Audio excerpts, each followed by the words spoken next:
5 दिसंबर की तारीख और जयपुर में दिन दहाड़े एक हत्या होती है। हत्या सिर्फ एक नहीं होती, उसके साथ एक और मर्डर होता है। सुखदेव सिंह गोगामेडी, जिसकी हत्या के बाद आपको जो राजस्थान के अलग अलग शहरों में प्रदर्शन देखने को मिला होगा, और उसके बाद पुलिस तुरंत एक्शन में आती है। पुलिस ने तुरंत एसआईटी बनाई और एसआईटी में राजस्थान के चर्चित आईपीएस दिनेश एमएन जी को, जो एडीजी क्राइम भी हैं, उनको एसआईटी का प्रभार दिया गया। आप मेरे साथ हैं और मैं इनसे उन हर सवाल का जवाब जानने की कोशिश करूंगा जिसकी जनता ये चाहती है कि इसका जवाब मिले। मेरा पहला सवाल सर आपसे ये है कि सबसे पहले आप लोगों तक ये सूचना कब आई, टीवी के माध्यम से या फिर थाने से? और जब वो हत्यारे भाग रहे थे तो आपका एक्शन कैसा रहा, वो कैसे हाथ से निकल गए? नहीं, एक्चुअली जिस दिन घटना हुई मैं छुट्टी पर था, बेंगलुरु में था। अभी मैं कल वापस आया था, मैं डीजी साहब ने बुलाया था। तो जिस तरह से मुझे पता चला कि एसएचओ को सूचना आई थी, उसके बाद वो लोग वहाँ से घटना करके निकले। पहले निकलते वक्त एक स्कूटी में एक व्यक्ति जा रहा था, उसको रोका, नहीं माना तो उसके ऊपर भी फायरिंग किया। उसके बाद स्कूटी छीन के भागे। उसके बाद पुलिस ने काफ़ी दूर तक उनका वो सीसीटीवी वगैरह से पता किया कहाँ गए। उसके बाद वहाँ से वो लोग निकल गए थे। बाद में पुलिस ने आके मौका वगैरह देखा। मौका देखने के बाद जो संभावित जो ठिकाने हैं, सबसे पहले आइडेंटिफाई किया। वो जो दो थे जो सीसीटीवी में आ गए थे, उनको आइडेंटिफाई किया। जैसे इनका आइडेंटिफिकेशन हुआ, उसके बाद इनके संबंधित ठिकानों पर रेड्स वगैरह चालू किया।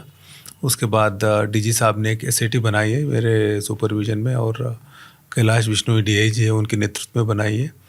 इसमें सब जगह हरियाणा, पंजाब, वहाँ से हम लोग टच में हैं, और जहाँ जहाँ ये संभावित ठिकाने हो सकते हैं सब जगह रेड्स कर रहे हैं हम लोग। और पिछले 2 दिन में करीब 100 लोगों को उठा के पूछताछ कर रहे हैं, अलग अलग ज़िलों में भी, अलग अलग थानों में भी, और पूरा एफर्ट कर रहे हैं कि इनको अरेस्ट करने के लिए। उम्मीद है जल्दी अरेस्ट कर लेंगे।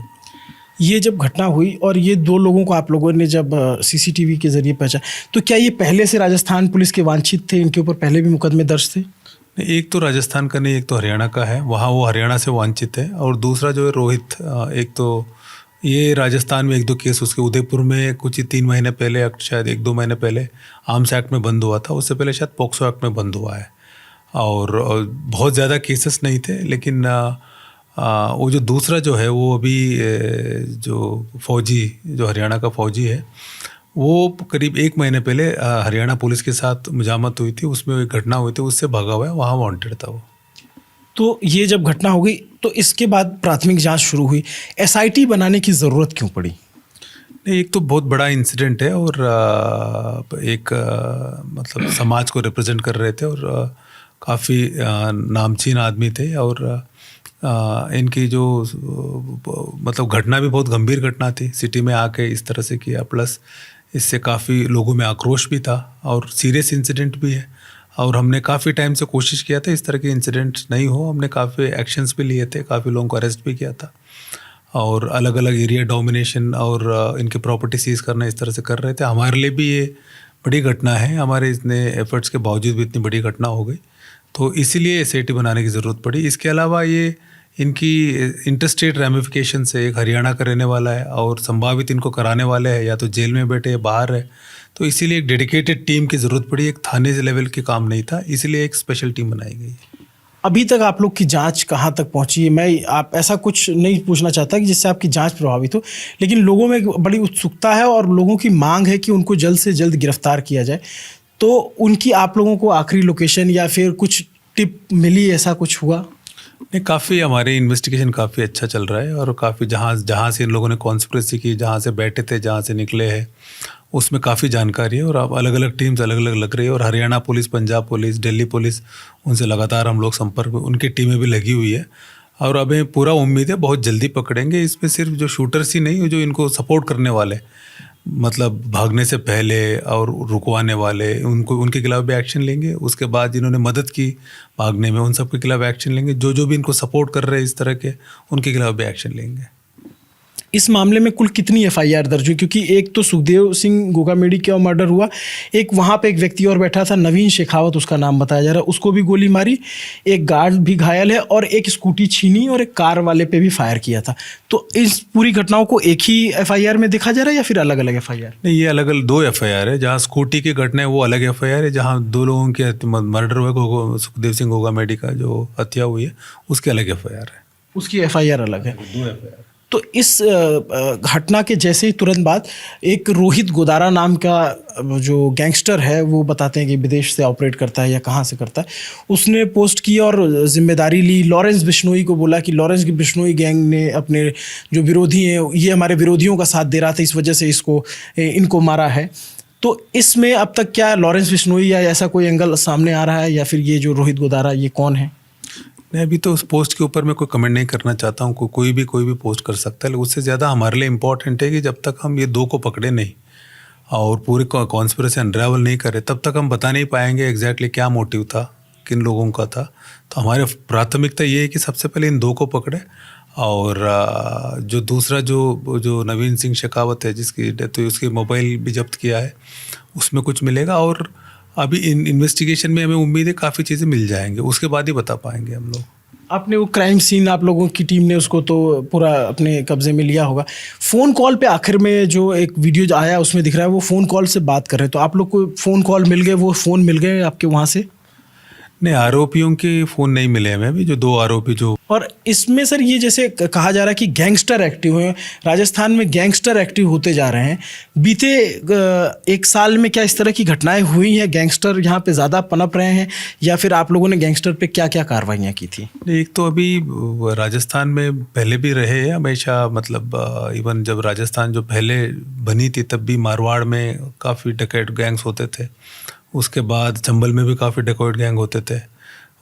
उसके बाद राजस्थान पुलिस ने हमेशा इस तरह के गैंग्स की मुकाबला किया और सक्सेसफुली मुकाबला किया है। आप सवाई माधोपुर में भी रहे थे जब डकैत? हाँ, सवाई माधोपुर में मैं भी, तो मेरे से पहले भी काफ़ी टाइम में रहे थे। और हमारे जो मारवाड़ है, अभी मारवाड़ और चित्तौड़गढ़ इस बेल्ट में भी, मेवाड़ में भी जो अफीम तस्करी है और डोडा पोस्ट की तस्करी, उसके गैंग्स भी है। और लेकिन ये शेखावटी गैंग्स काफ़ी पिछले 10 साल से, जब आनंद पाल और राजू टेट एक्टिव हुए, तब से थोड़ा ज़्यादा ये अग्रेसिव और ज़्यादा ऑर्गेनाइज्ड और ऑटोमेटिक वेपन यूज़ करना इस तरह से हो गए थे।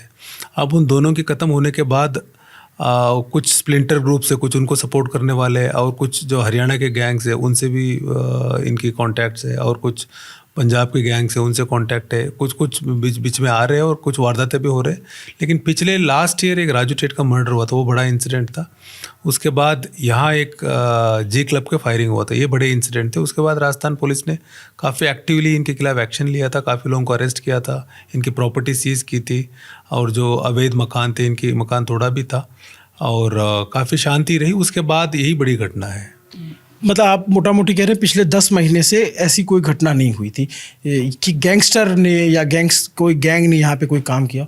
तो ये अचानक से इस तरह की घटना का हो जाना, ऐसा इंटेल कोई इनपुट नहीं था या फिर ये प्री प्लान नहीं था, स्पॉन्टेनियस हो गया? नहीं, एक्चुअली आपको पता, पिछले 1.5 महीने से पूरे पुलिस का फोकस भी इलेक्शन के ऊपर था। तो जब पूरा इलेक्शन के ऊपर था तो सब बदमाशों के खिलाफ एक्शन भी हुआ था, सब भी हुआ था। और एग्जैक्टली इस टाइम को क्यों चूज़ किया, ये अभी जब उनको पकड़ेंगे तभी पता चलेगा हमें। और ये गैंग्स पहले भी जैसे राजू टेट का भी किया था, तो उस टाइम भी पुलिस ने तुरंत एक्शन लेके सबको पकड़ लिया था। और इसमें भी हमें उम्मीद है बहुत ही जल्दी इनको पकड़ लेंगे हम लोग। एक बात जो बार बार कही जा रही है कि ये सारी प्लानिंग जेल्स के अंदर से हो रही है, ये तो बहुत बड़ा सवाल उठाता है पूरे एक जो कानून व्यवस्था और जो आपका तंत्र है उस पर। तो क्या अभी तक आप लोगों को कोई ऐसी लीड मिली है जो इशारा कर रही हो कि नहीं जेल से प्लानिंग हो रही है या बाहर से लोग इन्वॉल्व हैं इसमें? नहीं, वो अभी हमें काफ़ी आइडिया है कौन कर रहे हैं वो लोग, अभी हम बता नहीं पाएंगे, क्योंकि एक बार जब उनको पकड़ेंगे विथ एविडेंस जब हम करेंगे तभी हम बता पाएंगे। ठीक है। और ये सही है, पूरे यही नहीं है, बाहर दूसरी जगह भी कहीं कहीं जेल में कहीं मोबाइल मिल जाते हैं, ऑपरेट कर लेते हैं, और बाहर के जो है वो भी ऑपरेट कर लेते हैं। लेकिन इस केस में हम पहले जब इन 2 को पकड़ के उसके बाद ही हम जो कॉन्क्रीट एविडेंस जब मिलेगा तभी इसके बारे में बता पाऊंगा। तो हम ये मान के चलें कि अब राजस्थान की पुलिस उन दोनों हत्यारों रोहित राठौड़ और नवीन फौजी उनके बहुत करीब है? हम बहुत जल्दी पकड़ लेंगे उनको। आपने अभी दिनेश अमन जी को सुना और ये केस बहुत सेंसिटिव है और बहुत ही इस पे लोगों की निगाहें हैं। चूँकि प्रोटेस्ट भी बहुत ज़्यादा हुए और देखने को मिला कई जगहों पे थोड़ा सा तोड़फोड़ करते हुए भी नज़र आए लोग। उसके बाद स्थितियों को संभाला गया। आज उनका जब 7 दिसंबर की तारीख को उनका अंतिम संस्कार किया गया। इस पूरी घटना में हमारी नज़र बनी हुई। दिनेश अमन जी ने आपने हमें वक्त दिया, आपने इतने बिजी शेड्यूल में आपका बहुत बहुत शुक्रिया। हमारी नज़र होगी आप लोग को जल्द कामयाबी मिले और ये केस जितना जल्दी क्रैक हो पाएगा उतना ज़्यादा बेहतर रहेगा। नमस्ते, मेरा नाम अभिनव पांडे है। मेरे साथ कैमरे के पीछे मेरे साथी पंकज सैनी हैं। देखते रहिए दी ललन टॉप। शुक्रिया।